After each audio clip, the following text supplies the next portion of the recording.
নমস্কার বন্ধুরা, welcome to ST unique sports. বন্ধুরা, এই ভিডিওতে আমরা কথা বলবো বেশ কিছু ট্রান্সফার নিউজ নিয়ে, যেখানে দুই জাতীয় দলের ডিফেন্ডারকে নিচ্ছে। বেশ জমে গেল লড়াই ট্রান্সফার মার্কেটে, সেটা নিয়ে আপডেট শেয়ার করব। ব্রাজিলিয়ান ফরওয়ার্ড এবার কলকাতায় সাইন করলো, তাকে নিয়ে আপডেট দেওয়ার রয়েছে। ডুরান্ড কাপ নিয়ে একটু কথা বলা, এছাড়া কিছু ট্রান্সফার নিউজ নিয়েও কথা বলার রয়েছে এই ভিডিওতে। তাই ভিডিও শুরু করার আগে একটাই রিকোয়েস্ট, চ্যানেলে যারা প্রথমবারের জন্য এসেছো মনে করে চ্যানেলটাকে সাবস্ক্রাইব করে নিও, তাহলে প্রিয় দলের খেলার সমস্ত আপডেট তোমরা এখানে পেয়ে যাবে। তো চলো আর দেরি না করে ভিডিও শুরু করা যাক। তো দেখো, একটা জিনিস মানতেই হবে, বাকি দলরা কি করছে না করছে সেটা ভুলে যাও। ইস্ট বেঙ্গল, মোহনবাগান তারা কিন্তু দল গঠনের কাজ যথেষ্ট ভালোভাবে করছে, এবং যেই পজিশনে প্লেয়ার দরকার সেই পজিশনে প্লেয়ার নেওয়ার জন্য তারা একদম কাজ শুরু করে দিয়েছে। বাকিদের দিকে তাকানোর দরকারই নেই। বাকিরা ভাবছে আদেও খেলা হবে কি হবে না, সেখানে দুই প্রধান মোটামুটি তাদের ঘর অনেকটাই গুছিয়ে নিয়েছে, এটাই কিন্তু তফাৎ।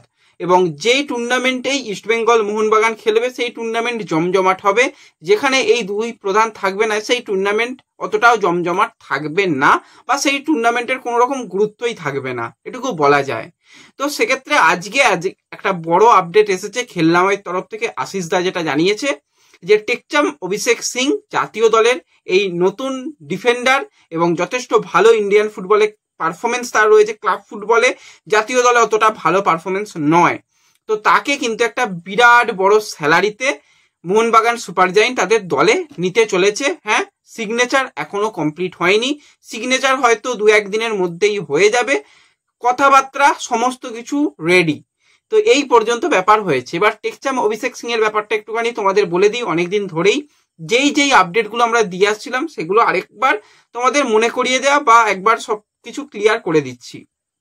প্রথম রেসের মধ্যে আসে ইস্ট বেঙ্গল, তারা কিন্তু একটা ঠিকঠাক ট্রান্সফার ফি এবং হাই স্যালারি অফার করে টেকচাপ অভিষেক সিংকে। পরবর্তী সময় মোহনবাগান রেসে আসে। মোহনবাগান কিন্তু যেটা ইস্টবেঙ্গল স্যালারি দেবে বলেছিল সিমিলার একই রকম স্যালারি তারাও অফার করে, কিন্তু পাঞ্জাব এফসিকে ট্রান্সফার ফির তুলনা মানে ইস্টবেঙ্গলের তুলনায় বেশি দেয়।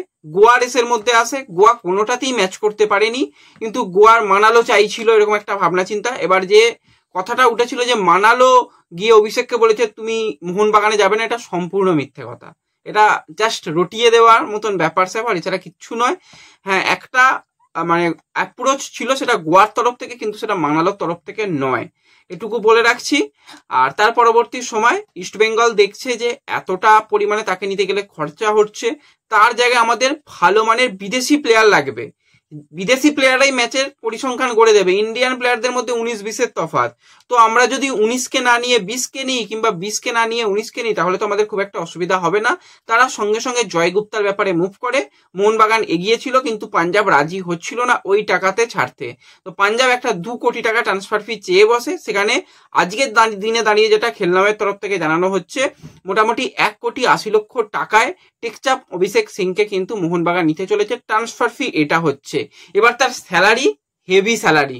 প্রথম বছরে কিন্তু যে স্যালারি পাবে 3 বছরের চুক্তি হচ্ছে, +2 মানে 3+2 5 বছরের চুক্তি হচ্ছে। প্রথম বছরে চুক্তি পাবে 1,90,00,000, দ্বিতীয় বছরে 2,10,00,000, তারপরে বছরে 2.3, টোটাল কিন্তু মোটামুটি 8 কোটির ওপরে খরচা। তার উপর তার এক্সট্রা বোনাস সমস্ত কিছু মিলিয়ে মিশিয়ে দেখলে 8.5 কোটি টাকা খরচা হচ্ছে টেকচাপ অভিষেক সিংকে নেওয়ার জন্য। একটা 20 বছরের প্লেয়ার, সেও 8.5 কোটি টাকা। সে আদেও প্ল্যানিং এর মধ্যে কিভাবে থাকবে, গেম টাইম পাবে কি পাবে না আমরা জানি না। তো ঠিক আছে, আনোয়ারের জন্য যদি 30 কোটি টাকা খরচা হয় আনুমানিক, তো অভিষেকের জন্য 8.5-9 কোটি টাকা ঠিকই আছে। এরপরে আবার মেহতাব আছে, মেহতাবের জন্য হয়তো 15 কোটি টাকাও খরচা হতে পারে, বা 18 কোটি টাকাও খরচা হতে পারে, সেরকমও শোনা যাচ্ছে। যাই হোক, সেগুলো নিয়ে পরে তোমাদের জানাবো। তো অভিষেক মোহনবাগানের দিকে কথাবার্তা অ্যাডভান্স লেভেলে, শুধু ফাইনাল সিগনেচার, পেপার পেনের সিগনেচার সেটা বাকি রয়েছে। জয় গুপ্তার ব্যাপারেও বলে রাখি, ইস্ট বেঙ্গলের সঙ্গে জয় গুপ্তার পার্সোনাল টার্ম এগ্রিড, কোনো রকম সমস্যা নেই। গোয়ার সঙ্গেও কথাবার্তা চূড়ান্ত, কোনো রকম সমস্যা নেই। তারাও কিন্তু একটুখানি হলেও ট্রান্সফার মার্কেটে কুল রয়েছে, যে থাক কিছুদিন বাদে আমরা সিগনেচার করব, কিন্তু এখান থেকে সিগনেচার যদি ভেস্তে যায় তাহলে এটা হবে সব থেকে বড় ভেস্তে যাওয়া সিগনেচার, এখান থেকে যদি ভেস্তে যায়। কেন ফাইনাল সিগনেচারটা ইস্ট বেঙ্গল করাচ্ছে না জানি না, খুব সম্ভবত এই সপ্তাহের মধ্যে হয়তো ফাইনাল সিগনেচারটা করিয়ে ফেলার চিন্তা ভাবনা রয়েছে ম্যানেজমেন্টের। সিগনেচার করিয়ে ফেলি, তারপরে আমরা তো আবার প্রি সিজন শুরু করবো কিছুদিন বাদেই, সেখানে ডেকে নেবো, প্লেয়ার চলে আসবে, খেলবে, ইত্যাদি ইত্যাদি হবে, সেই ভাবনা চিন্তাগুলো রয়েছে। তো এটা গেল দুই প্রধানের, দুই জাতীয় দলের ডিফেন্ডারদের নিয়ে আপডেট দিয়ে দিলাম। দুই প্রধানেরই সাইড ব্যাকের দরকার ছিল, অভিষেক মোহনবাগানে, ইস্টবেঙ্গলের জয় গুপ্তা। ভালো লাগছে দুজনের, যদি তুল্যমূল্য আলোচনা বলো সেটাও করে দেবো, কালকে ইচ্ছা আছে করে দেওয়ার। সেখানেই দেখতে পাবে যে প্লেয়ারের মধ্যে এমন কিছু তফাৎ নয়, তফাৎ একটাই, এজ। একজনের 20 বছর, একজনের 23 বছর, এছাড়া আর সেরকম কিছু আমি তফাৎ আমি অন্তত দেখতে পাইনি। আমি তোমাদের আপডেট জানিয়ে দেবো সেই নিয়ে, ঠিক আছে। এরপরে আমরা যদি একটু সরাসরি কেরালা ব্লাস্টার্সের দিকে চলে আসি, তো কেরালা কিন্তু সেইভাবে তো প্লেয়ার নিতে পারছে না। তারা খুব সম্ভবত একজন প্লেয়ারকে গোলকিপার মোহনবাগান থেকে সাইন করিয়েছে, আর খুব যে সাইন কিছু করিয়েছে বলে তো মনে হচ্ছে না। তাদের বরঞ্চ ঘর ভাঙতে চলেছে এবার মুম্বাই সিটি এফসি। ভিভিন মোহনানের সঙ্গে কিন্তু মুম্বাই সিটি এফসি একদম চাইছেই, কারণ মাঝ মাঠে খুবই সমস্যা হয়েছিল লাস্ট ইয়ারে মুম্বাই সিটি এফসির। এবং পিটার ক্র্যাটকি সে কিন্তু মুম্বাইতেই থাকছে, যেরকমটা প্রথম দিকে ভাবনা চিন্তা চলছিল যে মুম্বাই হয়তো পিটার ক্র্যাটকিকে রাখবে না, না সেরকম নয়, ক্র্যাটকি থাকছে এবং ক্র্যাটকি ভিভিনকে চাইছে যে আমার এরকম মাঝ মাঠে একজন কোয়ালিটি প্লেয়ারকে দরকার। তো সেক্ষেত্রে কেরালার হয়তো এই প্লেয়ারকেও হাতছাড়া করতে হতে পারে, সেরকমটা সম্ভাবনার দিকে এগোচ্ছে, কথাবার্তা পজিটিভ ভাবেই এগোচ্ছে। দেখা যাক কি হয়, হলে কিন্তু একটা বিগেস্ট ডিল হবে এবং কেরালা যথেষ্ট ভালো ট্রান্সফার ফি পাবে। মুম্বাই দেওয়ার জন্য রাজি রয়েছে, কারণ মুম্বাই অনেক প্লেয়ারকে ছেড়ে দিয়ে হাতে তাদের ভালো টাকাই রয়েছে, দল গঠন তারা করছে। তো সেক্ষেত্রে এই ডিলটাও যদি হয়ে যায় তো আমি বলবো মুম্বাইয়ের জন্য একটা কিন্তু ভালো ডিল হতে চলেছে।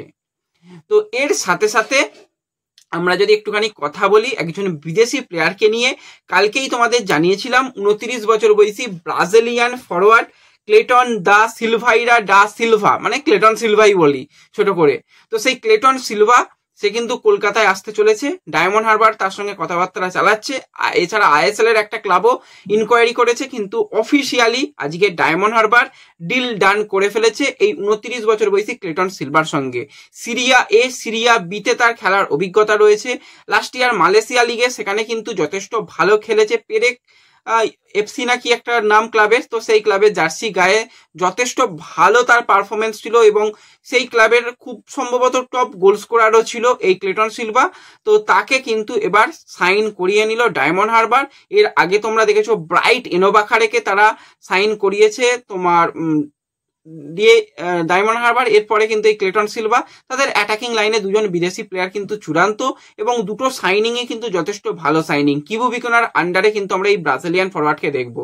তো এর আগে আমরা ক্লেটন সিলভাকেও দেখেছিলাম যে ইস্ট বেঙ্গলে খেলেছে, চেন্নাই বেঙ্গালুরু এফসিতে খেলেছে, সেই ক্লেটন সিলভাকেও দেখেছিলাম, সেও কিন্তু এরকম Serie A, Syria B, Malaysia লিগের পরে আইএসএল এসেছিল।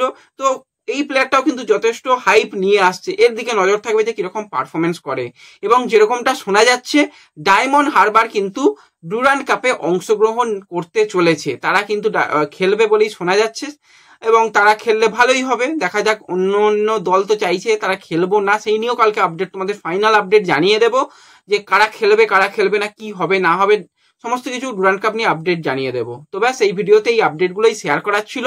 ভিডিও ভালো লাগলে লাইক শেয়ার করে দিও, চ্যানেলে প্রথমবারের জন্য এলে চ্যানেল সাবস্ক্রাইব করে নিও। তো দেখা হবে পরবর্তী ভিডিওতে, ধন্যবাদ।